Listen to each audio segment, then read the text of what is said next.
Cases de impacto, hoje com um convidado muito especial, Jonathan Fernandes, profissional de comunicação corporativa e responsabilidade social. Meu nome é Matthew Schertz, sou diretor no World Observatory.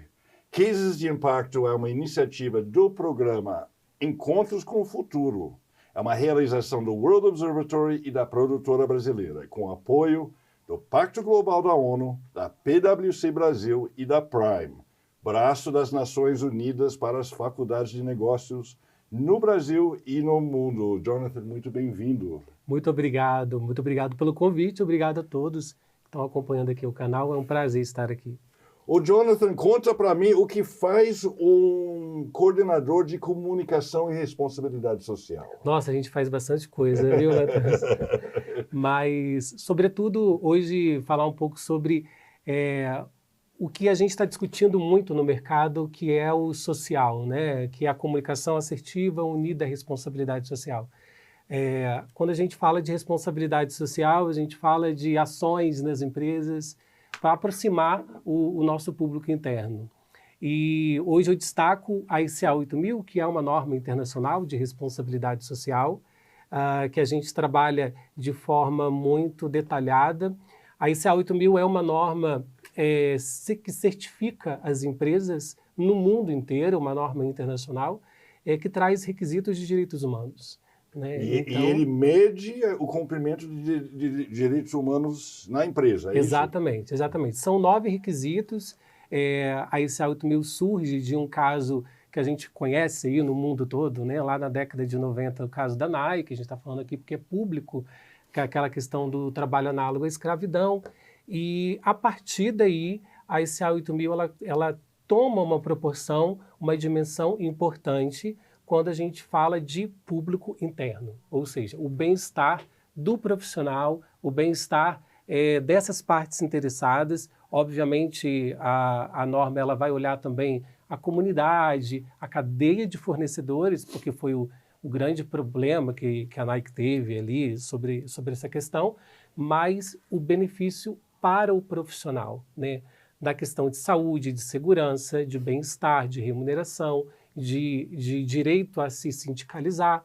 Então, tudo isso acoplado a uma norma que é importante para a gente. Quando a gente fala da ICA 8000, se a gente pega hoje empresas como o EBR, por exemplo, eu trabalhei no EBR e foi o primeiro... O que é o EBR? EBR é um estaleiro que está localizado no sul, no Rio Grande do Sul, na verdade numa cidade chamada São José do Norte. Estaleiros do Brasil, né? Estaleiros do Brasil. Isso. Eu trabalhei implantando a norma nesse estaleiro e você imagina um local como estaleiro no sul do país e aí ele se destaca como sendo o primeiro do país e a gente tem desconfiança aqui do mundo, o primeiro estaleiro a ser certificado. E aí o que chama a atenção na ICA 8000 é que se hoje, vamos dar um exemplo aqui do EBR, se o EBR sai do Brasil hoje e vai para um país onde não tem leis trabalhistas consolidadas, e ela sendo certificada, ela tem que seguir a ICA 8000. Perfeito. Então, é o benefício para o profissional e, Sim, obviamente, acaba aí trazendo outros públicos como os fornecedores, subcontratados, que têm que seguir, não ser certificado, mas têm que seguir as normas, os requisitos que apresenta uma norma tão importante como a ICA. Você pode falar quais são essas normas um pouco? Vamos lá, vou ver se eu lembro, mas eu acho que vou destacar que são 9. O trabalho infantil, sim, que não pode ter. Não pode, inclusive a empresa ela tem que tem que trazer política de reparação de trabalho infantil. Aí os empresários vão perguntar, né? Mas como que eu vou ter uma política de reparação se eu não trabalho com criança, né? E aí tem que cumprir a lei de aprendizagem, que é o jovem aprendiz. E vamos dizer que um fornecedor, sei lá, entre no canteiro de obras e o pai ele está com uma criança. E a criança, ela vai e ajuda o pai. Sim. Pode acontecer. Sim. Fora, não é uma coisa que a empresa ela vai realmente apoiar, mas obviamente fugiu do controle. Já aconteceu em outras empresas que a gente teve conhecimento de causa, o menor de idade com 16, 17 anos falsifica a documentação e é contratado. Sim. Então, se identifica esses detalhes, a empresa tem que ter uma política de reparação do trabalho infantil. Outros requisitos como trabalho análogo à escravidão, remuneração, saúde e segurança, discriminação, que não pode acontecer, obviamente, né? E o problema social, né, não é um problema, eu sempre falo isso, de dentro da empresa para fora, é de fora para dentro. Mas a empresa precisa, nós enquanto gestores, precisamos dar condições, ferramentas para que o impacto social seja mitigado no nosso público interno e, obviamente, no externo também. Que interessante. E você falou que você usa um conceito de comunicação assertiva de ESG. Então, esse A8000, ele faz parte do programa de ESG da empresa, correto? Correto. Na verdade, ela é o S ali, né? Do ESG, vamos destacar. Tá. Mas antes disso, eu acho que é importante dizer, sabe, Matheus, que a gente precisa entender que o ESG, eu falo que é um tripé, né? O S não pode se destacar do E, que não pode se destacar do G. Tem que caminhar juntos.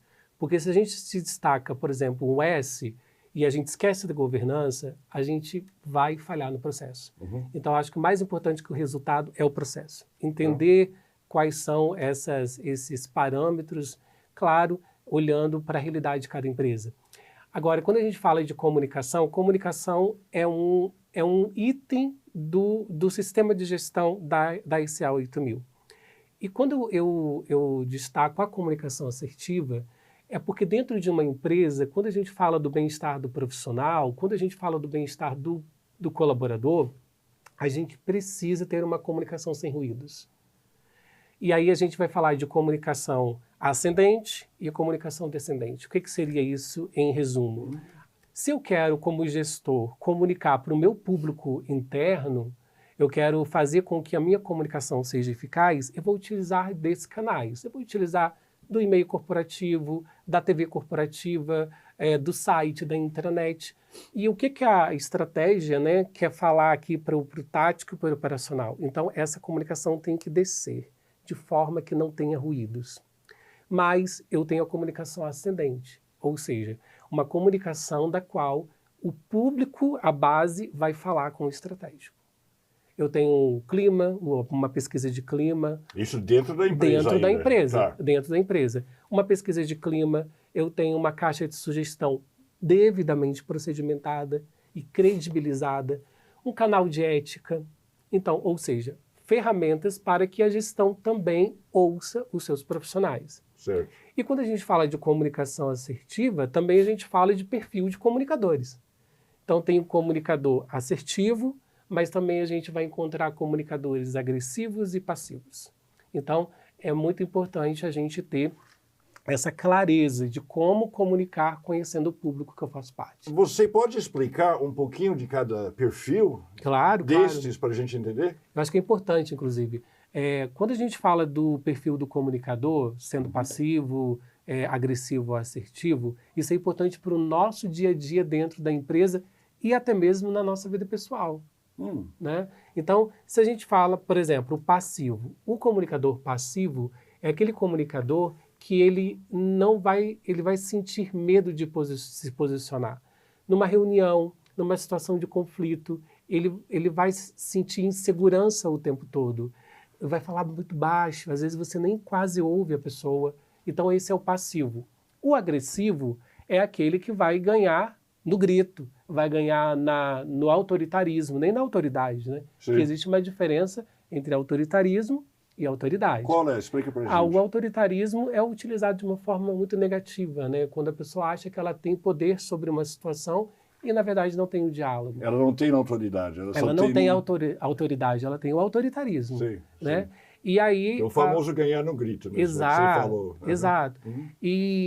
E geralmente o comunicador agressivo, ele não consegue deixar a outra pessoa falar. Né? Eu sempre falo, né? Nunca sente de frente para o comunicador agressivo, minha gente, porque senão o bicho pode pegar e pode sobrar para você. Sim. E o comunicador assertivo é aquele que vai permanecer no mesmo tom de voz. Às vezes ele tem medo de se posicionar, mas ele não deixa de se posicionar. Ele prioriza o diálogo, ele vai exatamente tentar entender os contextos e as falas, né? Então, eu acho muito importante a gente saber com que tipo de público a gente está lidando. Tem um livro muito famoso do Paulo Freire, independente de questões ideológicas, mas A Pedagogia do Oprimido, né? Onde ele fala dessa relação do oprimido e do opressor. Qual o grande perigo nessa relação? É o oprimido ver tanto autoritarismo no opressor que ele quer se tornar o opressor. Sim. E isso pode acontecer com o perfil passivo, né? Onde ele vê que a pessoa sempre ganha, porque o agressivo ele sempre vai ganhar se não tiver alguém ali para podar. E aí ele quer se tornar um comunicador agressivo. E aí tem o outro, né? O comunicador passivo-agressivo. Aquele que tem medo, mas quando tem a oportunidade de ver alguém que no nível hierárquico está menor que você, ele aproveita para ganhar aquele espaço com o autoritarismo que ele recebeu. Para humilhar. Para humilhar. Sim. Então, é muito importante isso. E o que isso tem a ver com a ECA 8000, com a ESG, com o social? Com a nossa convivência no trabalho. A gente lidar com pessoas. Eu sempre falo o seguinte, se fizermos a conta, a gente vai chegar à conclusão de que a gente vive maior parte do nosso tempo no ambiente profissional do que em casa. Então, logo, a gente vive maior parte da nossa vida no trabalho. Então, esse social, ele precisa acontecer, esse respeito. Quando a gente fala desse perfil, dessa comunicação que precisa acontecer da estratégia para a base e vice-versa, e dessa comunicação assertiva para os diferentes públicos que muitas vezes a gente vai encontrar, isso é responsabilidade social. Perfeito. Isso é responsabilidade social. E eu sempre falo, né, quando eu vou para uma missão, quando eu atendo algum cliente, qual é o seu público? Eu tenho um tripé da comunicação, é teoria minha, sabe, Matheus? Mas é o que, quem e como. O que eu vou falar, com quem eu vou falar e como eu vou me expressar. Sim. Então eu preciso conhecer o lugar, eu preciso conhecer o público, eu preciso compreender a realidade desse público para saber como eu vou chegar neste público. O SA 8000, como entra nisso? Ele mede a comunicação mesmo? Mede, ele tem os indicadores dentro do sistema de gestão. A gente tem... É um sistema de gestão. Tem um sistema de gestão, a empresa precisa certo. ter, né, montar o seu sistema de gestão e tem procedimentos, tem políticas, tem anexos que a gente precisa cumprir, tem indicadores. E a comunicação entra ali. E a comunicação está dentro desse sistema de gestão.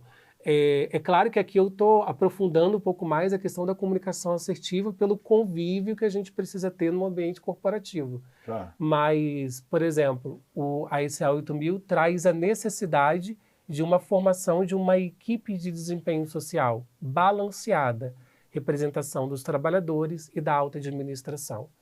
A ECA 8000 vai pedir que essa equipe faça o levantamento e avaliação dos riscos sociais. É muito importante isso. Se a gente tem um mapeamento dos riscos sociais, se a gente tem um mapeamento daquilo que pode acontecer de negativo, a gente tem como mitigar ou até eliminar esses riscos de acordo com cada realidade que a empresa vive. Então, o sistema é bem robusto, como diz a nossa auditora, a auditora que hoje está com o IBR lá do Rino, inclusive um abraço para a Valéria, a nossa querida Valéria, ela fala que responsabilidade social é para os fortes. Sim. E é para os fortes. Porque não basta o gestor virar e falar assim, olha, hoje nós somos uma empresa socialmente responsável e pronto. Não. É preciso criar cultura de responsabilidade social. Ter um selo de ESG hoje é muito fácil. Você vai ali, coloca nos seus canais de comunicação. Eu sempre falo com as equipes, né, que eu encontro. Inclusive, eu conversava essa semana com o Marcelo Lima sobre isso, sobre essa necessidade de a gente ter um olhar. Marcelo Lima também no Estaleiro do Brasil, né? Ele é diretor de governança e integridade no Estaleiro. Que e já também foi na entrevistado TSE. aqui no programa. Foi. Isso. Inclusive, eu assisti, muito bom e lúdico, né? Acho que é isso. Mas é isso, sabe? Eu acho que a gente ter um olhar social sobre os nossos públicos de interesse requer cultura, e para a gente criar cultura a gente tem que ter tempo, a gente precisa respeitar os processos do nosso público de interesse. O seu público de interesse é sempre interno? Ou também tem externo? Não. Eu tenho, acho que 16 anos de experiência, e quando a gente fala, por exemplo, de uma empresa de engenharia, uma empresa que vai impactar, por exemplo, uma cidade, a gente precisa trabalhar com a comunidade. A gente precisa avisar essa comunidade, a gente precisa dialogar com ela. Inclusive, a ICA 8000 passa por uma revisão, que eu acho que desse mês para o mês que vem vai ser publicada uma prévia, e ela traz a amplitude do diálogo com a comunidade, a importância do compliance e também o peso que a gente tem nas questões ambientais, que vai muito ao encontro das ODS, né? Se a gente parar para pensar. Uhum. É isso, né? A gente está falando... quando a gente fala de os pessoas, Objetivos de Desenvolvimento Sustentável estão falados aqui no programa. Exato, e estão falados, e a gente precisa pensar assim na questão econômica, na questão ambiental e na questão sustentável. Uhum. Eu sou mestre em Desenvolvimento Regional, Ambiente e Políticas Públicas, né? E eu falo planejamento urbano. Quando a gente fala de planejamento urbano, a gente tem que olhar para o sustentável. De que forma que a gente vai criar esse desenvolvimento? Por isso que eu valorizo tanto normas como a ICA 8000, os 17 Objetivos de Desenvolvimento Sustentável, o ESG. A gente sabe que existe muita politicagem, a gente sabe disso, gente. Não precisamos tapar os olhos, né? Uhum. Mas a gente precisa pegar esse limão e fazer uma limonada. Uhum. E o que mais, particularmente, profissionalmente, me incomoda é usar os selos para uma autoimagem que não existe. Então, eu sempre falo nas empresas que eu faço parte, se você quer fazer responsabilidade social, eu não vou pregar cartaz em mural para você evidenciar em relatório. A gente vai criar ações envolvendo os públicos e ter debates e diálogos necessários de acordo com a realidade de cada empresa. Perfeito. Volta um pouco para o público externo. Conta um pouco mais sobre isso. Como que você comunica? Quais são as dificuldades disso e quais são as metas?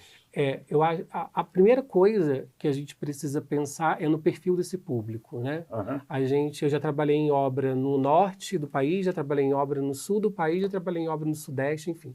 Então é o público. E obra deve ter sempre uma certa polêmica. Muito, muito. Então a gente tem... E o grande desafio, por exemplo, são as condicionantes do IBAMA, dos órgãos ambientais, a gente tem que cumprir condicionantes, enfim. Então, tem empreendimentos que a gente vai ter condicionantes, tem empreendimentos que a gente não vai ter, mas a gente opta por ações de responsabilidade social. Eu vou dar um exemplo do estaleiro, que que está mais próximo de mim, mais recente, e também da TSE. O estaleiro ele é fixo, né? Ele está naquele local. Sim. Então, a primeira coisa que a gente fez, vamos conhecer a comunidade. Teve todo um trabalho, né? Você estava lá no começo? Estava lá no começo do estaleiro, não. Eu fui chamado lá em 2021. Tá. Mas não tinha ainda o sistema de gestão e a gente foi lá com a abertura da gestão, obviamente a gente conseguiu. Primeira coisa, fazer um levantamento socioambiental. Vamos para a comunidade, vamos conversar com essa galera, vamos conversar, vamos entender a sua necessidade. A empresa tinha uma abertura para ações de responsabilidade social. E aí a gente identificou o quê? Que as crianças que estavam em área vulnerável, a gente levou teatro para as crianças. Vamos levar, gerar renda, curso de costura, curso de cozinha. Então, é uma forma da gente dialogar. E quinzenalmente estávamos lá conversando com os moradores. Então, esse diálogo, essa cultura de responsabilidade social, ela não pode estar presente somente lá no site, na visão, na missão e nos valores. Ela tem que ser prática, entende? Lá em Barcarena, por exemplo, a gente, no Pará, que é uma obra que hoje está com a responsabilidade da TSE, a gente identificou que as pessoas não tinham ainda acesso ao digital. Imagina, hoje vocês conseguem imaginar um lugar com lan house? Sim, era Lan House, estava no Lan House ainda. Exato, entende? Então, aí a gente levou um projeto chamado Caia na Rede. Elaboramos e levamos... Satélite? Não, é um projeto que a gente fez em parceria com o Senac de cursos de informática básica para a comunidade. Ah, perfeito. Então, gratuito, né? Curso administrativo, secretariado, comunicação assertiva, enfim. E o que pode parecer muito pouco para uma empresa é muito para quem não tem o acesso à informação, o acesso a conteúdos como esse. Então, responsabilidade social a gente faz na prática. Sim. A gente precisa sair do papel, dos artigos lindos e maravilhosos que a gente vê e ir para a prática. Isso é no dia a dia. Para criar cultura requer tempo. Eu sempre falo, sabe, resultado é importante, mas mais importante que o resultado é o processo. Então, qual é a abertura que a gente tem? Então, hoje, por exemplo, ver o EBR como o primeiro estaleiro do Brasil, se não do mundo, a ser certificado por uma norma internacional de peso como a SA 8000, é muito gratificante. Não é só... No Brasil, nós temos 10 empresas. De onde vem o SA 8000? Quem cuida disso? Como é que é uma órgão governamental? É uma ONG? É uma ONG. Ela surgiu na década de 90, né, a partir dessas questões de trabalho infantil e tudo mais.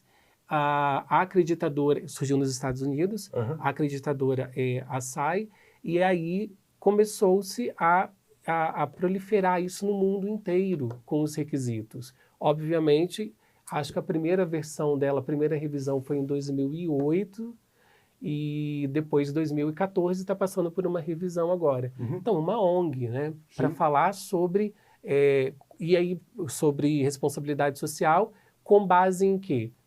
Na Declaração Universal dos Direitos Humanos e nas OITs, né? Nas normas das OITs. Sim. Então, assim, existe um peso muito grande para as empresas que hoje são certificadas. Hoje no Brasil nós temos 10. 10 para empresas só? Somente 10. Sim. Que a gente já chegou aí a quase 200 empresas no Brasil. E hoje, mantidas, nós temos 10.